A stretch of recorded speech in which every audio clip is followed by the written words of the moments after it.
Assalamualaikum warahmatullahi wabarakatuh. Selamat pagi anak-anak.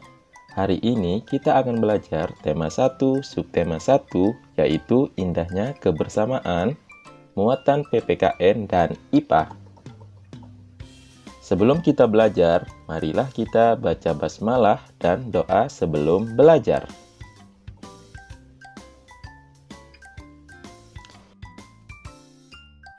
Indonesia merupakan negara dengan ribuan pulau yang dipisahkan oleh lautan, sehingga masing-masing pulau atau daerah memiliki ciri khas sendiri, sehingga menyebabkan banyak keberagaman, baik berupa keberagaman suku, budaya, adat istiadat, agama, dan lain sebagainya. Persatuan dan kesatuan dalam keberagaman. Yuk kita simak penggalan cerita berikut ini. Warga kampung Babakan berasal dari berbagai daerah.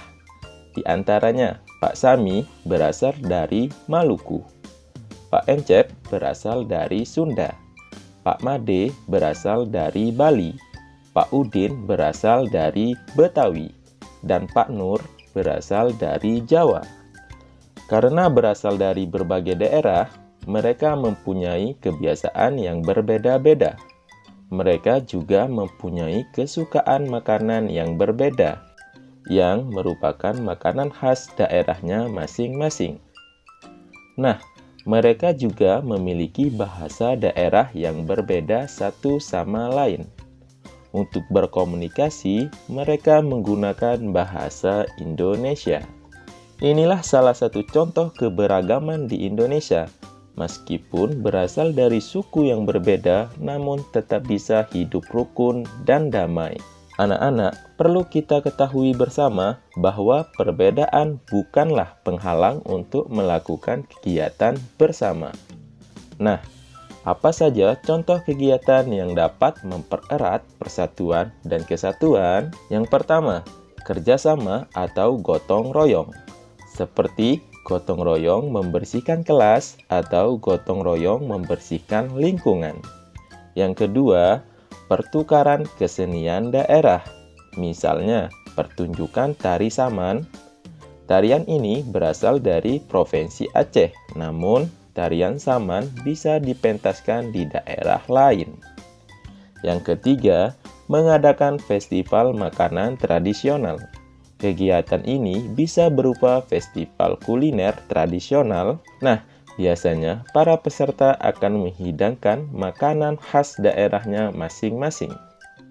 Dari pembahasan tadi, apakah kalian sudah tahu apa sih sebenarnya yang dimaksud dengan persatuan dan kesatuan? Persatuan dan kesatuan berasal dari kata satu, yang bermakna tidak bercerai-berai atau utuh. Dalam pepatah disebutkan bersatu kita teguh, bercerai kita runtuh. Menjaga persatuan dan kesatuan dapat diterapkan di mana saja. Contohnya di lingkungan keluarga, yaitu dengan sikap saling menyayangi dan saling membantu antar anggota keluarga. Di lingkungan masyarakat, yaitu kegiatan kerja bakti, membersihkan lingkungan dan membangun tempat ibadah. Di lingkungan sekolah, misalnya, tidak membeda-bedakan teman dan bermain bersama-sama.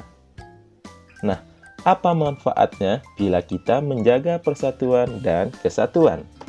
Manfaat persatuan dan kesatuan diantaranya adalah terciptanya hidup rukun dan damai, menumbuhkan rasa persaudaraan, dan pekerjaan menjadi lebih ringan. Selain akan kaya keberagaman suku, budaya, etnis, dan agama, Indonesia juga kaya akan keberagaman alat musik. Alat musik yang dimiliki oleh setiap suku Indonesia memiliki keberagaman dan memiliki cara sendiri untuk dapat memainkannya. Misalnya, kecapi berasal dari Jawa Barat, cara memainkannya dengan cara dipetik. Yang kedua yaitu angklung, berasal dari Jawa Barat, cara memainkannya dengan digoyangkan.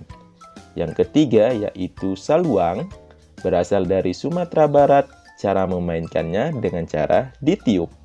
Yang keempat ada kendang, berasal dari Jawa Barat, cara memainkannya dengan dipukul.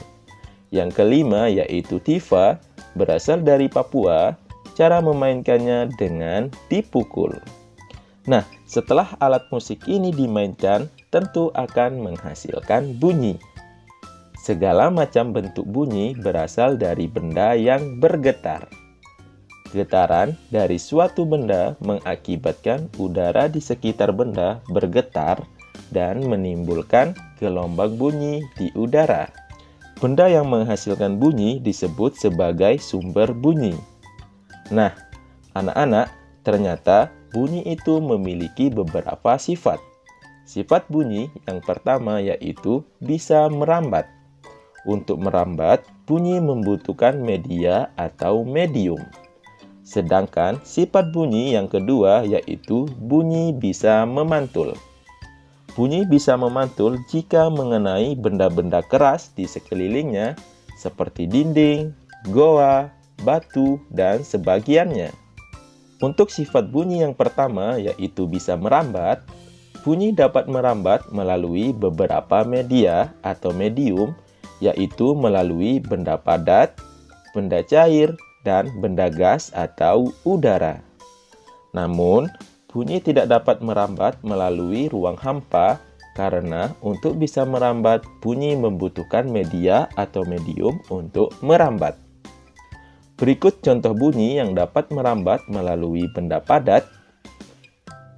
Bermain telepon-teleponan menggunakan gelas plastik yang disambungkan dengan benang, suara akan merambat pada benang tersebut karena benang merupakan benda padat. Selanjutnya, contoh bunyi yang merambat melalui benda cair. Siapkanlah ember yang diisi dengan air, lalu pukullah dinding ember tersebut dan dengarkanlah suara pukulan tersebut menggunakan corong.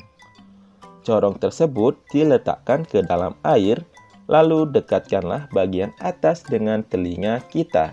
Maka kita akan dapat mendengarkan suara pukulan pada ember tersebut. Selanjutnya, contoh bunyi yang merambat pada benda gas atau udara adalah bermain telepon-teleponan dengan menggunakan gelas plastik yang disambungkan dengan pipa atau selang maupun sedotan.